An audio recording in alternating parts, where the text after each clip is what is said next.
All right, so well.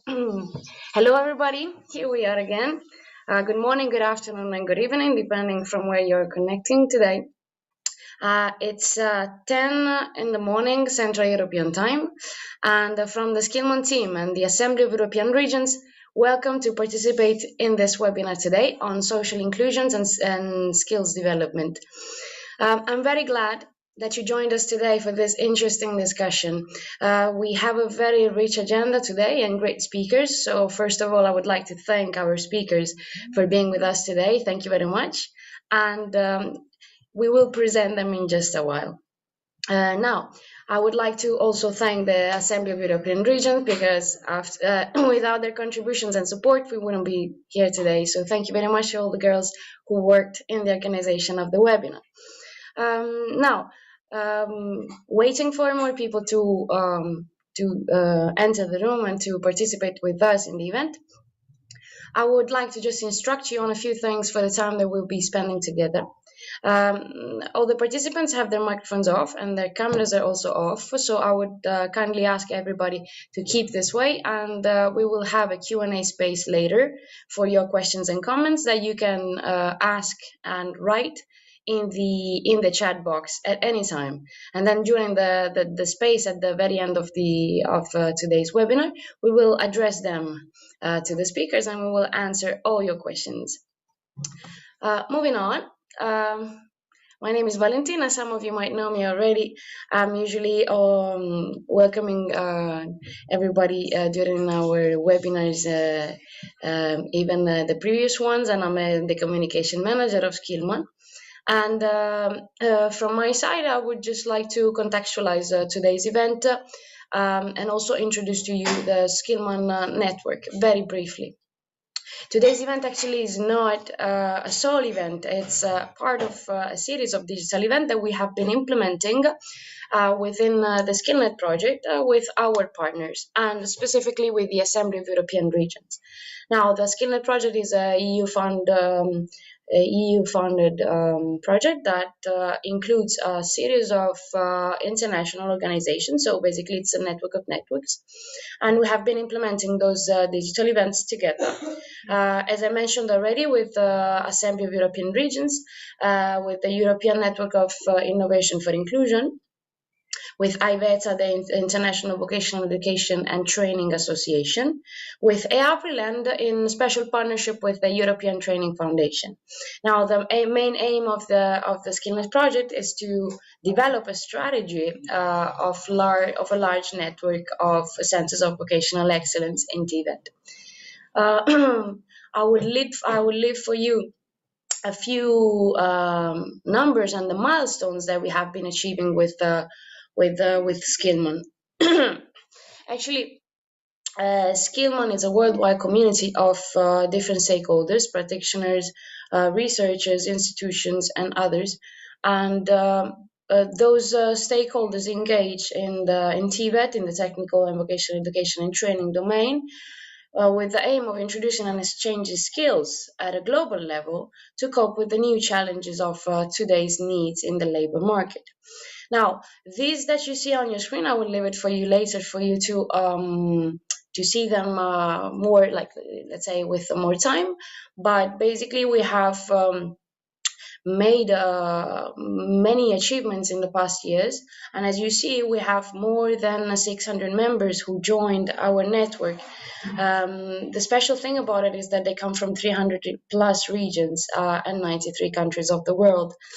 We have 50 plus ambassadors that spread the principles of the network around the world. So for us, this is a very big achievement.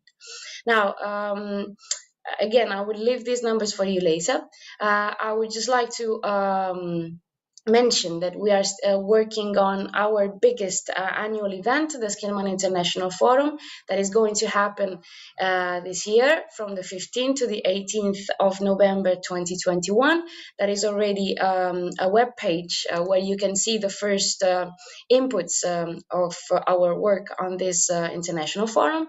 I know it's a little bit early, but I would like to just forward you the invitation just for already from now for you to participate in the event. So Luca is sharing with you the screen if you're interested in participating. Another very big achievement for the Skillman network is the creation of these 4 thematic groups. We call them peer learning clubs. Those clubs are groups of experts that regularly meet and engage in the discussion of 4 different topics: on advanced manufacturing, on advocacy and policy and influencing, on work-based learning, and on train the trainers. And those people, let's say, discuss these topics regularly. We have more than 200 people already involved.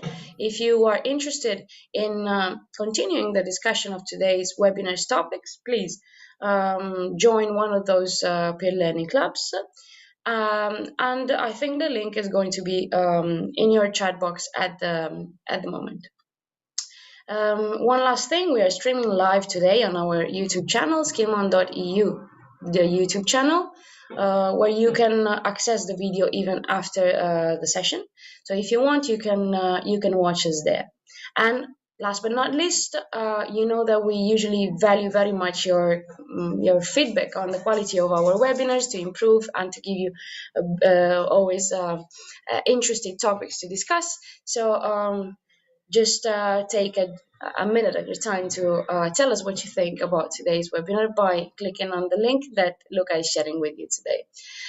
We have many things to discuss today, so I wouldn't indulge any further, and I will just pass the floor to Aurora Carrasco Minguez, our facilitator of today.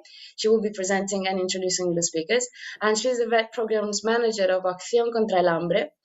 She's connected from Spain today. Thank you, Aurora, for being with us. The floor is all yours if you want. Thank you. Okay, so thank you, Valentina, and welcome also from my side to all the public attending this webinar today on social inclusion in TVET and skills development, leaving no one behind. It's really my pleasure to be moderating this session today. And of course, welcome also to the panel of speakers for today, which I am first of all going to introduce. So we are honored to have with us today João Santos, expert of the European Commission, who will be opening today's webinar, sharing on social inclusion in TVET sector and the opportunities at the EU level. Following, we will have Alicia Garcia Madrid, who is manager of European Social Labor Inclusion Programs in Action Against Hunger Spain, and where she also coordinates the European Network of Innovation for Inclusion. And she will be speaking us about social innovations in TVET and inclusiveness assessment. So really looking forward to that too.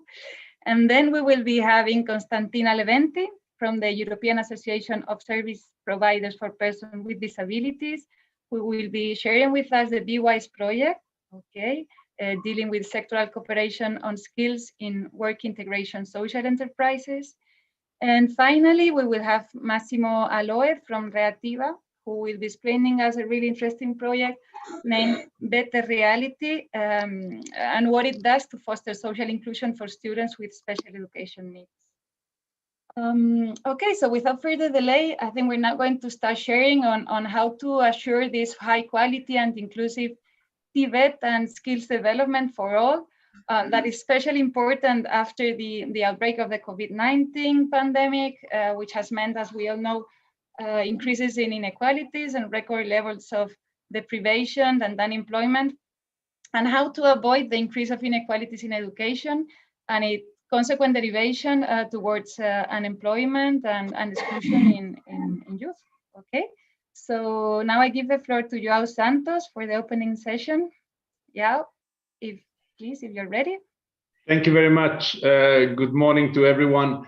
I'd like to thank Aurora and the organization of this event today, which comes at a very particular moment where we are still recovering from COVID. I hope we're recovering and no new variants will come and spoil our plans.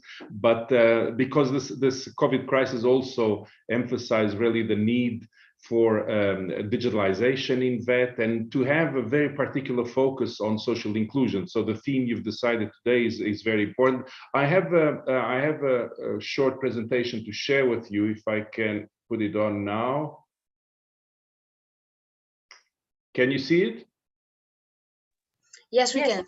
Okay, perfect. Let me just make sure that you don't have that problem. You don't have that gray spot on the screen now, do you? No, it's Okay. fine. Yes. Perfect. Okay, fine.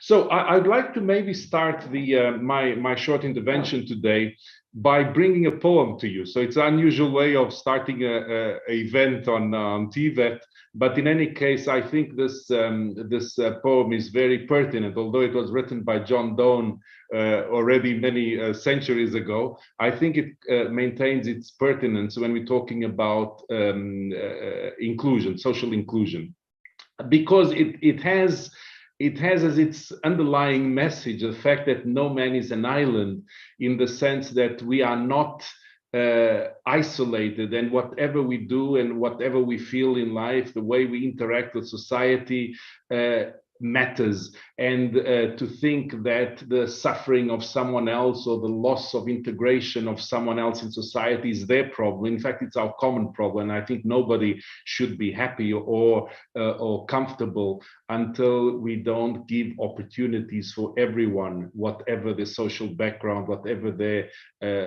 difficulties in life. If we don't strive to have a society that reaches out to all, I think we failed.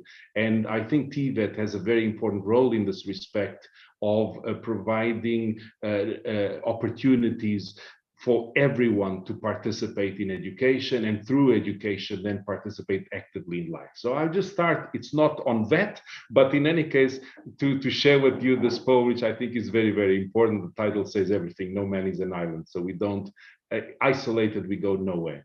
But what I'd like to share with you in the next few minutes, in fact, is what is the kind of the legal framework that we are building in Europe with the focus on social inclusion. And the first one, I think, which is important, and it sort of gives a frame to everything else we do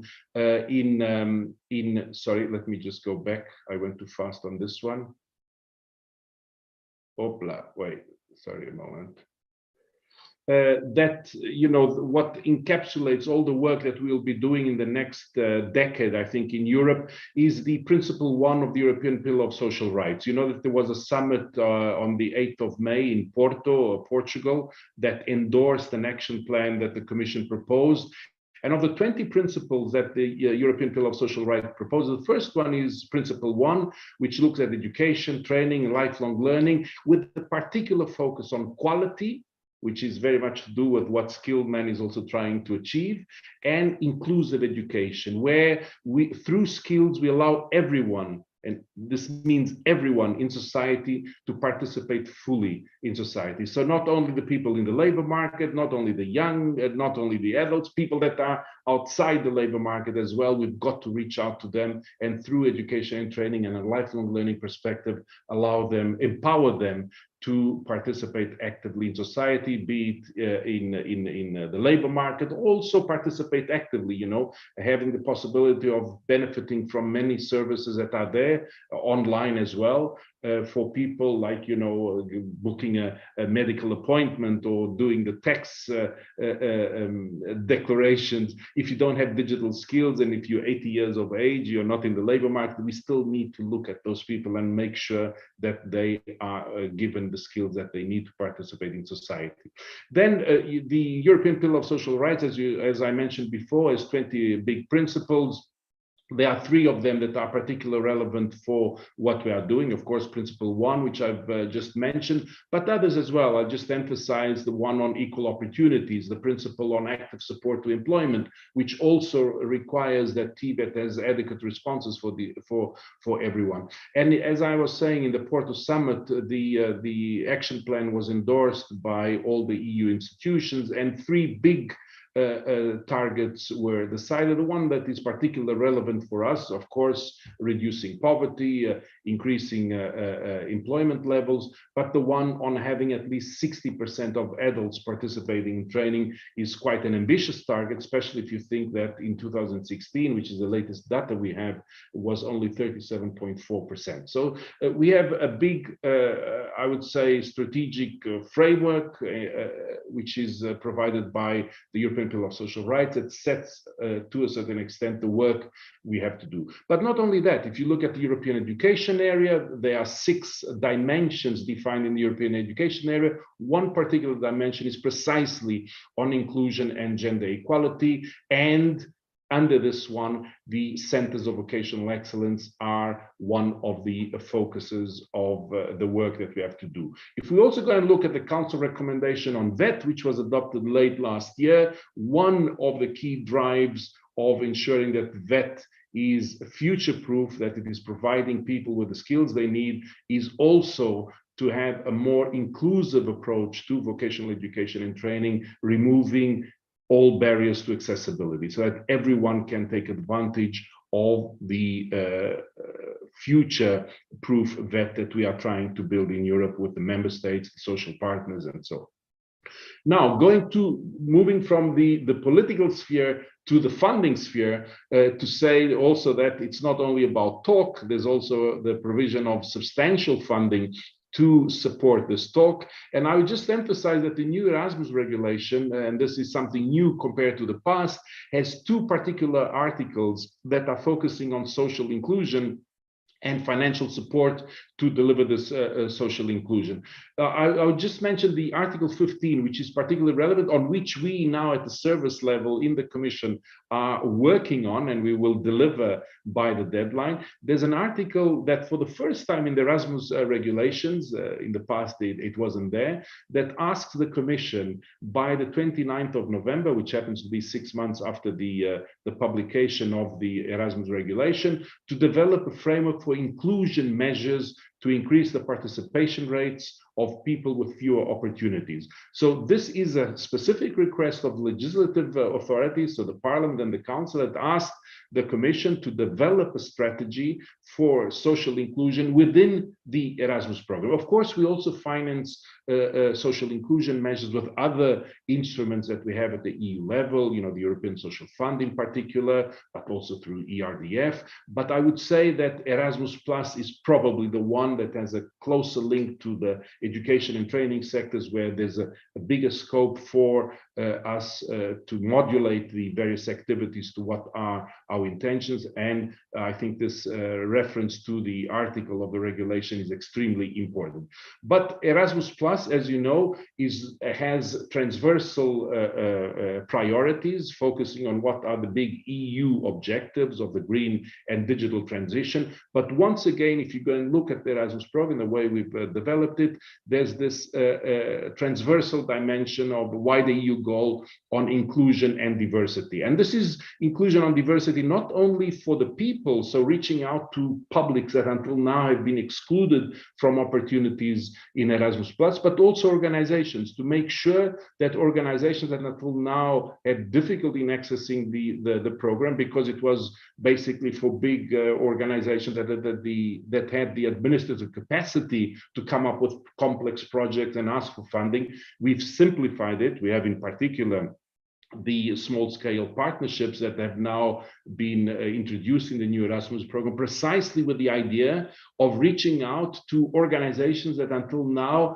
have not benefited from the program. So it's organizations as well as reaching out to publics, specific publics that have more difficulty, be it for mobility or any other actions that have been sort of away from the program because it was too complex to sometimes set up a project application. So I'd like to emphasize that Erasmus Plus has this particularity. And now coming to the end of my short presentation, to say that we have one specific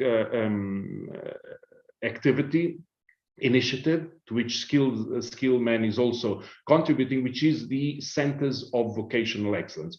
The main idea is that, you know, isolated, we can do a lot in the VET sector, but if we just concentrate on the VET sector and are incapable of establishing partnerships with everything on a territorial level that is related to skills development, and we're talking about, you know, regional development authorities. We're talking about companies, research centers, public employment services, bringing all these partners together, and non-governmental organizations, especially when we're talking about social inclusion. That in itself, you can make that, increase the quality, do everything, have the best teachers in the world. But if we are working in isolation, if we are not associated with what are strategic development objectives, with what is the social reality in the area where VET is providing skills, that we will be missing the big picture. So it is an initiative to bring all these partners together, but also recognize that sometimes if we only look at our territorial dimension and we don't see what is happening in other areas of Europe or the world, in fact, that we are missing out on the big picture. We're missing out on new opportunities. So the initiative wants really to provide a framework in which we support, at the end of the day, of course, VET being part of local territorial strategies, but doing so by learning, by connecting with networks throughout the world. And in that respect, once again, I'd say that Skillman is providing a good service in that respect. To just conclude and tell you what we are doing and the way we are looking at vocational excellence and inclusive excellence in particular, is that we see inclusive excellence as in a wider perspective of organizations being capable of integrating even teachers coming from diverse backgrounds, have learners from diverse backgrounds, open up creativity by bringing different perspectives, because creativity exactly happens when we are in this frontier of people with different cultures, different ways of looking at life, that come together, that debate, that then develop this concept of inclusive excellence, the way we like to see it throughout the vocational system.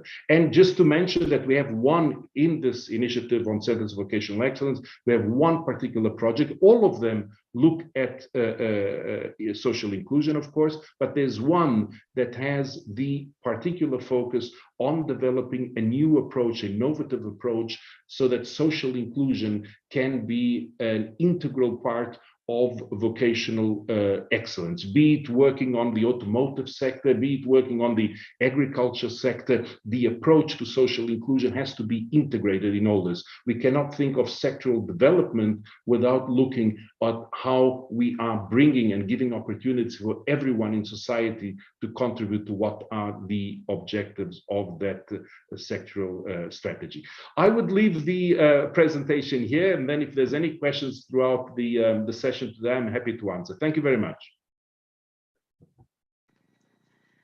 Okay, thank you so much, João, for this relevant contribution and for joining us today. It was wonderful to start with a poem, and I think we all now have a really clear vision of the importance and the priority that high quality and inclusive TVET has at a European level. No, I really think this sets the debate for today's session.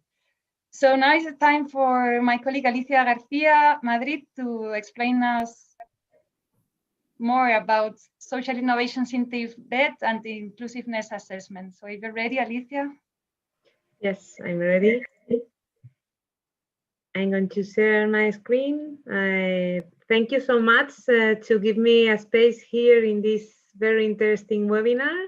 I'm glad to explain you and to speak with you about social inclusion and social innovation.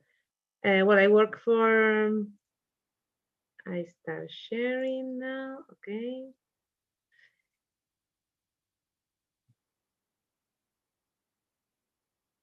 That's okay. Can you see the screen? We can see the screen split in two. If you can change the yeah, view. Here. Here. Perfect. Let me put this here. Okay. Well, I work for Action Against Hunger, Acción contra el Hambre in Spanish, as a European Social Inclusion Programs Manager. And well, Acción contra el Hambre is an international NGO, humanitarian NGO, working in more than 25 countries. But here in Spain, we started to work also for the socio-labor inclusion of disadvantaged groups.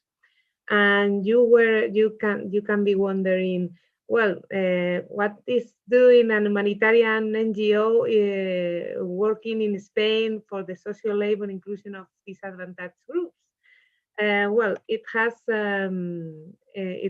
sense. Okay, it has sense because we have a very close relation between inclusion, poverty, and so on, with education. Well, education is also part of the social inclusion. I'm going to explain it very well. Well, is the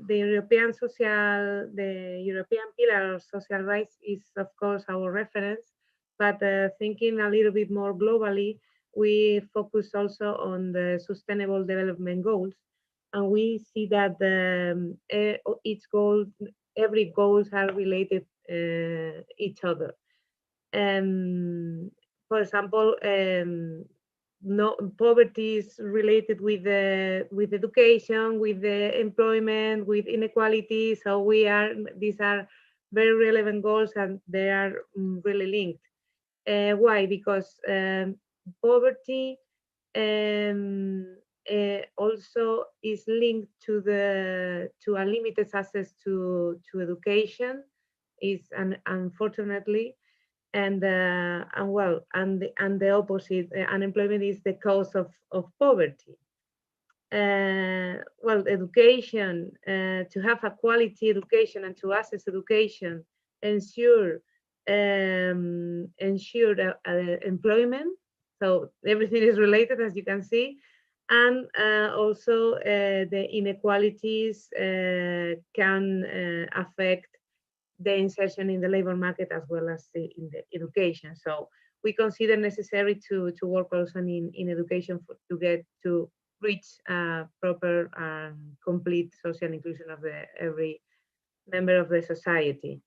So we here see that the socioeconomic background brings to educational inequalities, and this is also linked to unemployment. That's why we are working for employment, for education, and so on. Well, in the vocational training, we consider that vocational training is the best direct access to the labor market. That's why we give importance to this sector of education because of its practical approach and is very close to the labor market. And as Joao said, and the education should be of quality and accessible for all. And well, I don't want to repeat this. But now, focusing a little bit more on what we are doing at the European level in action against hunger, we are leading the European Network of Innovation for Inclusion. And we are looking here for social inclusion and social innovation all together. No? Well, this is an European network which has more than 360 members, 360 members. And well, this is about bring together all the people working for the social labor inclusion of vulnerable people to create ecosystems, to communicate each other, and as Joao said, to leave the creativity arise, no? To give a space to the creativity and to the innovation for all its members. Well, we would like to create an environment of collaboration, of confidence on each other, and also resources to work on social innovations, considering the funding from the European Commission in this sense, no, in social innovation. It gives us these financial opportunities, let's say. How we are doing that, how we create this atmosphere. We wanted to be the network very practical, and we start with call for good practices with this as evaluation criteria. From this selection, we have 2 finalists and 1 winner in each of the categories, which are inclusive entrepreneurship and social labor inclusion. And well, from that, we are organizing exchanges of experiences in the form of study visits, working groups, and also organizing the European event. And from these exchanges of experiences, we hope to have and to generate social innovation in new projects or in already existing projects, transferring these innovative approaches or methodologies. Well, these are all the evaluation criteria, which are, as you can read, relevance, innovative character of the good practice, inclusive character, which are really assessed here, social impact, transferability, sustainable approach, and gender approach. Well, all those are very important for us, in order to have a very good base of good practices that can serve as an inspiration for all the members of the network and also for the exchanges of we promote under the network. No? But making assume in the innovation and inclusion criteria, well, I think it's interesting to go a little bit more in deep into what we are assessing here, what we are looking for. Well, for the network, for this ecosystem, we think that the practice addressing new challenges or addressing new trends in these times, for example, COVID-19 or something, well, new approaches, new things, new needs are arising in the society. And if the good practice address specifically this need, this new trend, that will be very valuable. And of course, we are looking for social changes. This is more difficult. This is more at the end of the path, no, of the way. But the aim should be to transform inequalities and to make better social challenges, social problems, no? To transform the difficulties into opportunities, no? It's not to focus only in the difficulties, but to have the capacity to transform these into opportunities, not focusing in the negative things, but with this purpose, no? Also, of course, the use of new technologies for the social inclusion. These new technologies help us to better address social challenges that will be also valuable. And in general, the creation of use of new technology, methodology, new approaches. Well, something really new, and that these projects or experiences tested and were successful, and it deserved to work a little bit on it. About the inclusiveness assessment, well, we are focusing on, I'm sorry. We are focusing on if the good practice include the participation of people at social exclusion risk. Of course, they should be inclusive in this sense. That's the starting point here. And the good practice should satisfy the specific needs of this target group. Not in general, but the specific needs of this target group. For us also is important the transformation of of the vulnerable people into more powerful people. I mean, we are looking for good practices that transform the persons, the people in general, empowering them, transforming their difficult situation into opportunities as well, into resilience. And also, we give importance also to the independence or autonomy. Let's say we are not a paternalistic institution, NGO. We are looking for practices that empower people, and this should be leading to, it should be, the people participating should be able to lead themselves to the success. I mean, it's not always giving them things, but this should be in a period of time, but not continuously. We have to make them to fly alone, let's say, no? Well, going into what we are giving in the punctuation, the scoring of the inclusive character.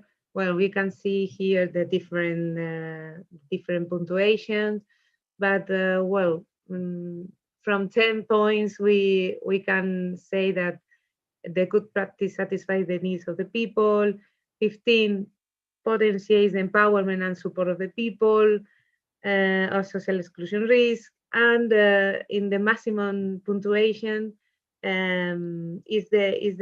we consider the transformation, this transformation that starts first in the people and then in the society. Well, I include here some examples of good practices that have been awarded in the European Network of Innovation for Inclusion, and other ones that we are leading, for example, To Be Digital.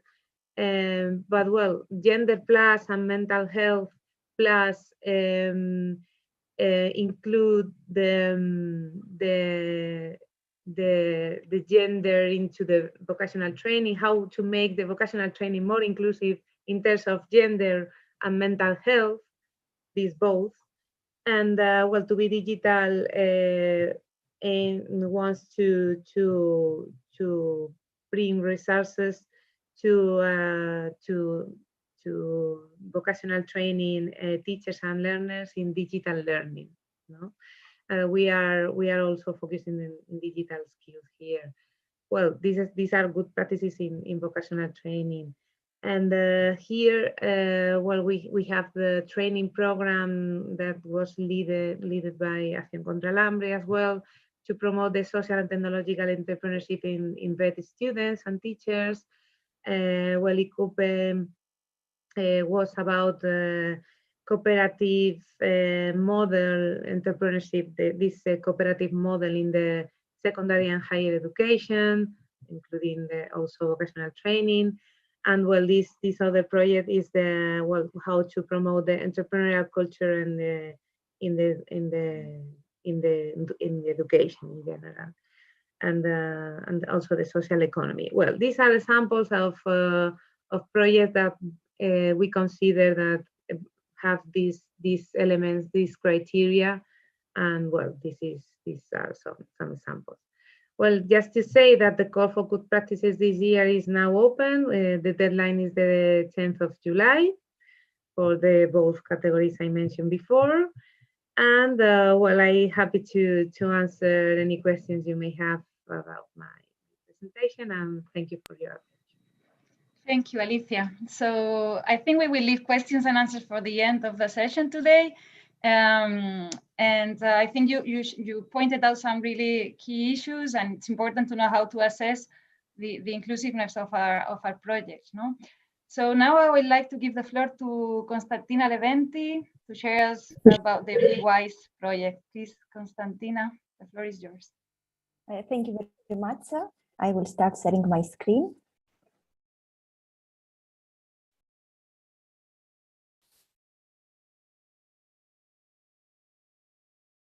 Thank you very much for the invitation. And my name is Konstantina Leventi, and I'm a Policy and Project Officer at ESPD. ESPD is the European Association of Service Providers for Persons with Disabilities, and we are a network representing over 70,000 support services for persons with disabilities across Europe and beyond. Today, I will present to you a project that we are working on, the Big Wise project, which stands for the blueprint for sectoral cooperation on skills in work integration social enterprises. This project is funded by the Erasmus Plus program of the European Union. However, I thought that it would be interesting, before going into further detail about the project, to start by what we call WISEs, what are the work integration social enterprises. Currently there are around 2 million social economy enterprises in Europe, and a subset of these enterprises are WISEs, which support people who are excluded from the labor market by facilitating their integration in employment, but also by providing them with training and job opportunities. I thought that it would be interesting as well to talk about the why behind the project, why we decided to develop and to implement this project. First of all, when it comes to digital technologies, we know that digital technologies have changed the way we work, have changed the qualifications that are needed to perform certain jobs. They have changed the way that support is provided, but also the way we learn. When it comes to WISEs, it is important to note here that the sector is very heterogeneous. We see WISEs in different industries, such as in manufacturing, in gardening, catering, the fishing industry and agriculture, but also in textile and much more sectors. So we can understand that the level of digitalization is different across the different sectors, but also across the different countries. And at the same time, the challenges that are relevant related to skills, as well as the skill demands, are different. Furthermore, when it comes to WISEs, we have identified from our research and from previous projects that there is a lack of information of the existing technological tools, on how these tools can be implemented in a WISEs environment, and also how to use these tools. There are certain WISEs that are pioneers, but unfortunately the know-how is not yet mainstreamed across Europe. We are also aware that access to technology, but also knowing how to use technology, can improve employability, but it can also improve working conditions. The use of digital technologies has spread in WISEs, and also we are aware that digital technologies are evolving very fast. But unfortunately, the speed that workers develop digital skills is not the same. Therefore, there is a need to develop a strategy to address these skill gaps, these skill needs in the WISEs sector, and this is also the aim of the project. So putting Big Wise, the project in a sentence, I would say that the Big Wise aims to develop a European strategy to address the digital skill needs in the WISEs sector. When it comes to WISEs, WISEs have different members, and these are also the project's target groups. So first of all, we have the workers with support needs, the workers which are at risk of social exclusion, and this includes persons with disabilities, long-term unemployed, migrants, but also people that are neither in education nor in employment or training. These people, of course, have supporters, and these supporters are the second target group of the project, and these can be the job coaches or the trainers. And last but not least, the third target group of the project are what we call the enablers. These are the managers, the directors of WISEs, but also the developers, the engineers that are developing tools and are also aiming in developing an enabling environment for the workers with support needs and their supporters. This project has started in January of this year, and it will run for 4 years.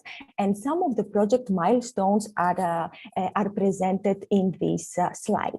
First of all, it will be important to start by having a better view, to have a state of play on WISEs across Europe, because as I mentioned previously, they are very heterogeneous, but also to identify what are the current skill gaps in the sector, but to anticipate future needs as digital technologies are evolving. This will help us to develop 3 VET curricula that will target, each one of the target groups of the project, that then this curricula would be implemented and evaluated in 13 countries. After that, certification authorities will assess this curricula with the aim to develop a certification label, and all these will support in developing a European sectoral skill strategy for the WISEs sector. This strategy will also aim in developing partnership, in developing synergies, with the main aim to continue the project's output and to continue the development of the skills on the WISEs sector. This project is led by ESPD and by NC. NC is the European Network of Social Integration Enterprises, with the support of another 28 partners from 13 EU countries. These include WISEs representatives, VET providers, national authorities, but also European umbrella organizations. And in order to sum up, the BWISE project will establish an EU-wide partnership for skills on WISEs.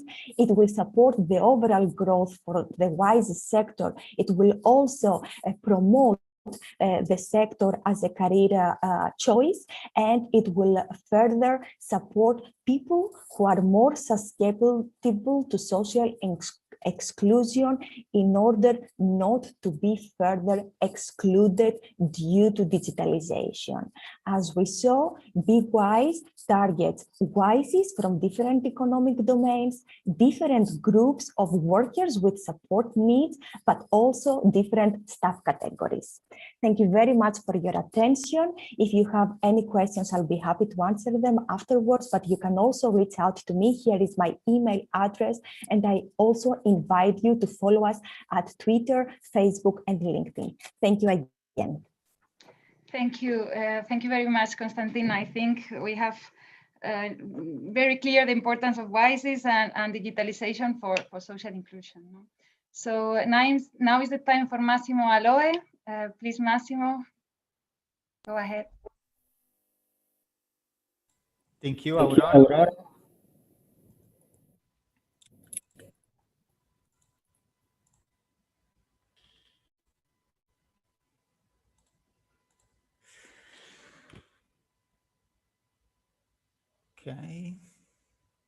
Okay.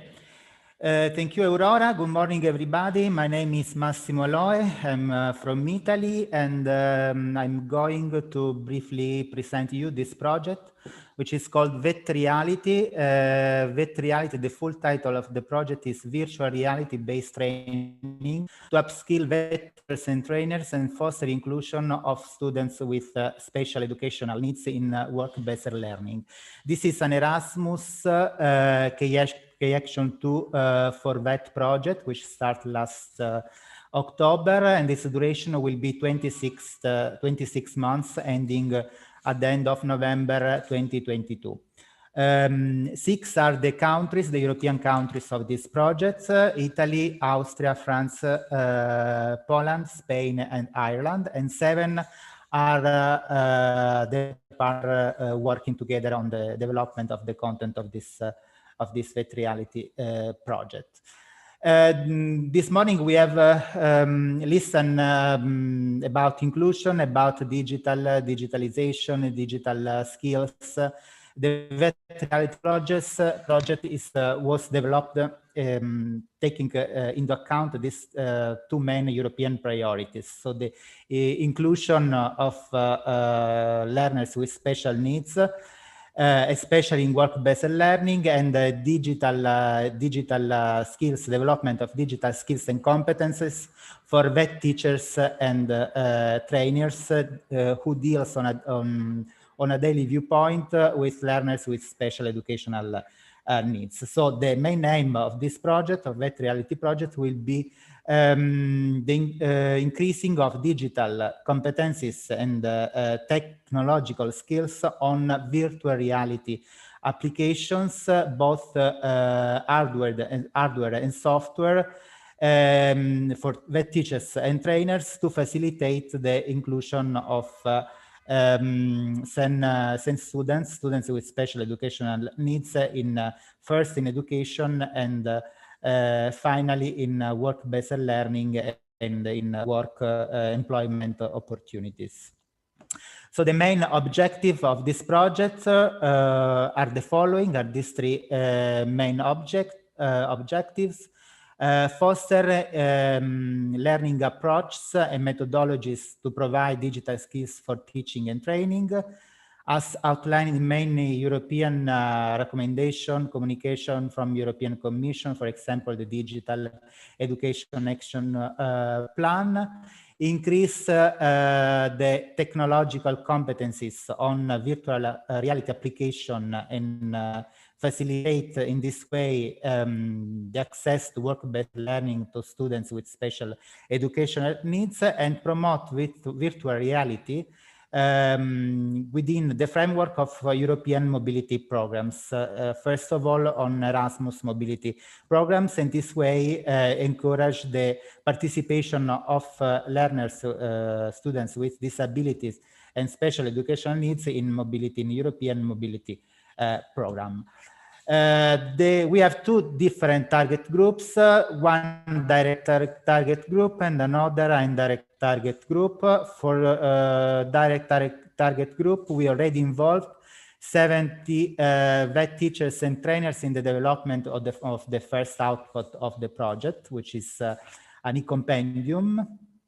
7 other teachers, VET teachers and trainers, will be involved in the training curriculum, which is going to be developed in the next months, and even 70 VET teachers and trainers even on the testing of the last output of the project, which is a mobility toolbox. 14 other VET teachers and trainers will be involved as well in learning, teach, training activities, which will be carried out in Austria on the next November. And 270 stakeholders and representatives of the target groups will be involved in the local multiplier events, which will be carried out at the end of the project. As the main indirect target group, we will have 800 teachers and trainers, which are mainly from the partner organizations and even the associated partners to the projects. About 3,500 students with special educational needs. These are the students, more or less, that are attending classes and schools of the partner organization and associated partner, and about 2,000 stakeholders who will be informed ongoing on the project development, and will be provided by the end of the project of the results, the 3 main tangible results of the project. The first tangible result of the project is this VET reality compendium for VET teachers and trainers. This is the first intellectual output already developed in English version, and is going to be translated also in the other partner languages, which are Italian, German, Polish, French, Spanish, and that's it. And this output was developed in two main parts. The first part investigating on an empirical level about the virtual reality key competencies needed by VET teachers and trainers to promote the learning, to develop the learning process of students with special educational needs, mainly aimed at their successful inclusion in work-based learning and even to ease their transition from school to work. And another part of the compendium was the 20 virtual reality applications at the moment available in Europe, so in terms of hardware and software. The investigation of the competence gap was done on a base of 4 hours focus group with the target groups, and even experts and the stakeholders were involved in this investigating component of the intellectual output. This intellectual output will be soon available after the translation in all partner languages on the project website, which I will tell you at the end of this presentation. The second output of the project is a training program, a training curriculum for VET teachers and trainers. And this curriculum will have a duration of 10 days, 5 days in presence in class, and 5 days on self-learning on the basis of the material that we are going to produce with the project. The main aim of this output is to train teachers and the trainers on how to use this virtual reality application.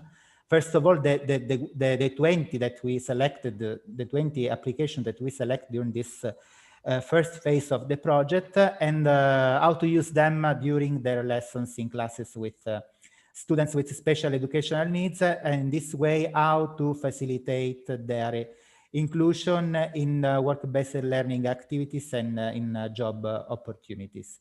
Even this output will be available in all partner languages and will be downloadable from the project website and even from the Erasmus project result platform and other European platform, like for example the EPAL platform. The last output of the project, I can say the most challenging of the project, is the VET Reality Mobility Toolbox for VET teachers and trainers. This mobility toolbox will be based on 6 online learning sequences, which correspond to the 6 main phases of physical mobility. The first phase, we call the first phase Discover.eu map, and the aim is to create a motivating image of mobility and support students with special educational needs to get orientation and integration in the hosting country during the mobility. The e-portfolio, the aim of this e-learning sequence will be to help send students mapping and creating a personal e-profile needed to successfully apply for a mobility or an internship abroad. The mobility skills match, the third sequence of the toolbox. The aim of this sequence will be to provide students with special educational needs with a learning mobility program based on skills, qualification, experience, and expectations of both learners and hosting companies abroad. The fourth one will be the mobility interview, how to support students with special needs, preparing the interview with the hosting companies abroad.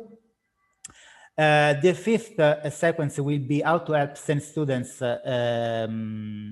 becoming aware with the hosting company about the skills that they need to develop and the task that they have to carry out during the mobility. And the last one will be the mobility implementation, how to monitor, evaluate, and follow up students with special needs during the mobility experience abroad. Also, this mobility toolbox will be available in all partner languages, first of all in English, and will be possible to download it even from the project website and from the other platform like the Erasmus project results platform. The other project activities of VET Reality will be multiplier events, 7 local multiplier events in all partner countries involving 270 participants in total, with them to disseminate and valorize the project outputs and the results even after the end of the project. A learning, teaching and training activity which will be carried out in Austria, in Graz, on next November, involving 14 VET teachers and trainers from partner organizations in order to supply them skills and competencies on how to use virtual reality and on how to integrate virtual reality applications in their daily work with STEM students. And the duration of this activity will be 5 days. The last activities of the project are the transversal meetings. Unfortunately, the kickoff meeting and the second meeting were held online because of the COVID pandemic, and we hope to carry out in presence the next meeting, which will be in Cork in Ireland, and the final meeting and conference which will be organized in Italy, in Campobasso. Briefly, which are the expected results, the 3 main expected results of the VET Reality project? RISE, yes? Excuse me, Massimo, to interrupt. I think we're already out of time. So I think we have a really clear, this is the last slide. The last one, yes, okay. Yes. Just perfect. Very briefly, these are the main expected results. RISE teachers and trainers competencies on virtual reality application and how to use them with students, and in terms of learning, but most of all in terms of involving them in work-based learning activities. Provide the VET teachers and trainers the keys in order to integrate these competencies in their daily work with students, and enhancing VET teachers and trainers competencies for better understanding the frameworks and the needs of students with special educational needs, and help them to move from school to work and to employment possibilities. Thank you. Okay, thank you, Massimo. Sorry for the rush. This is the project website and the project Facebook page to follow the developments. Okay, in any case, we will be publishing all the slides in case you had to rush at the end. So everyone, all the public attending, will be able to go through and extend the information. So thank you very much. New technologies are important to foster and to help to adapt to every student's needs and learning styles. So yes, indeed. So as we are already out of time, now it's time to address all the questions. So I think we can have like a quick run through all our speakers on maybe what are the main challenges to social inclusion when defining and implementing TVET curriculum, no? On what are the stakeholders that should be more included to achieve this social inclusion. So if any one of you feels to go ahead, maybe Joao, you can give us your views. Well, just very quickly to say that I'm always happy to come to these kind of meetings because, at the European level in Erasmus Plus, we finance, I think in VET, something like 600 projects in strategic partnerships every year, and then plus quite a few in COVES, in sectoral blueprints and so on. And of course, it's impossible for us to follow what happens in all these projects. And coming to these meetings is a good opportunity. I didn't know about the project that were just mentioned today by Alicia, by Massimo, it's always very interesting. And I saw, for example, that one of them in social innovation is very related to another one which I follow very closely on inclusive excellence. And I was drafting a mail right now to both of the project leaders to see if they could get together. But just a word of encouragement for everyone. I'm really amazed. And also this toolbox for mobility, very useful. In VET now we have a challenge and also an opportunity, gigantic opportunity. The Erasmus program has been gifted with almost a doubling of the budget compared to the previous programming period, which means that in VET, in the next 7 years, we will be able to finance almost 2 million learners in mobility, which is as much as we've done since the establishment of the Erasmus program back in 1987. So it's a gigantic opportunity, but also a big challenge because we have to generate enough mobility, quality mobility, to absorb all this funding. So, initiatives like the one that Massimo has just explained is excellent because it helps us further develop quality mobility, and in particular focusing on social inclusion. So these initiatives, I'm really thankful for Skillman, for the Assembly of European Regions of organizing this event, because sometimes it's an opportunity also for us in Brussels, sitting in our gray offices, to know what is happening on the ground, and then to also put you people in context so that you can further explore the good work you are doing. So just a quick word of encouragement, and thank you for organizing the event. Okay. Thank you, Joao, for these words. So we are out of time already, and so if ever you've asked any question in the chat that has not been addressed, we will be sending you an email to answer it. And I think it's time, Massimo, Alicia, I don't know if you want to add anything concerning these challenges for social inclusion when defining and implementing VET. If you want to add something. Well, I think that I would like to thank you also to be here. That's a thing that is that we are trying to address in our organization, and also trying to attract other organizations to work together and to collaborate. I think that the opportunities that the European Commission give us to work together, to go to look forward with other colleagues in other countries, open minds, and also not for people mobilizing in the Erasmus Plus, but also for the organizations working together in the projects. And we believe in partnerships. That's why we are leading this network, because we believe that all together we can build better things and with more quality, and that's it.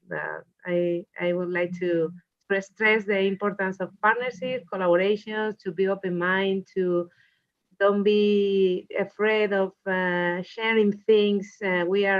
We would like to be transparent, generous, and that's the key to, at the end, to improve the life of the people that have more difficulties. So that's the message from my part. Okay, thank you, Alicia. These inclusive, creative ecosystems, no, you were mentioning about collaboration. Thank you. I would just say thank you, Joao, for having pointed out the importance of mobility for students with special needs. Yes, one of the main output of this project will be this mobility toolbox, and we used to send many students every year abroad, and at least 20% of these students are with special educational needs. So we really need this instrument, these tools, these European tools to better plan and manage this mobility project, especially for this target of students. So thank you, even the European Commission, for putting all this effort on mobility and on inclusion of learners with special educational needs and disabilities. Okay, thank you, Massimo. So this is all for today. I think we had a really complete and inspiring discussion. No, I think we have more clear now the importance of TVET, no, and to provide opportunities, equal opportunities for all to participate in TVET education, a high quality and accessible education for all. And how important it is to collaborate in this, to foster collaboration on social inclusion and TVET, and the challenges we have ahead, but also the opportunities, no, concerning digitalization and how it can help us to improve and to adapt to all learners, to all people's needs, no? So as Joao said, we are all part of the continent, no? So let's work all together for social inclusion in education and to reduce inequalities, okay? So thank you all the speakers and public. And I leave you now with Valentina for some last remarks. Yes, I won't say much except for the invitation to participate to tomorrow's event about adaptive microlearning. I think Luca is sharing with you the link to register for tomorrow's event. I hope to see many of you there. And nothing, I hope you have a great day, great evening, great night, wherever you are. Thank you very much for participating, and I hope to see you tomorrow. Bye-bye. Have a good one.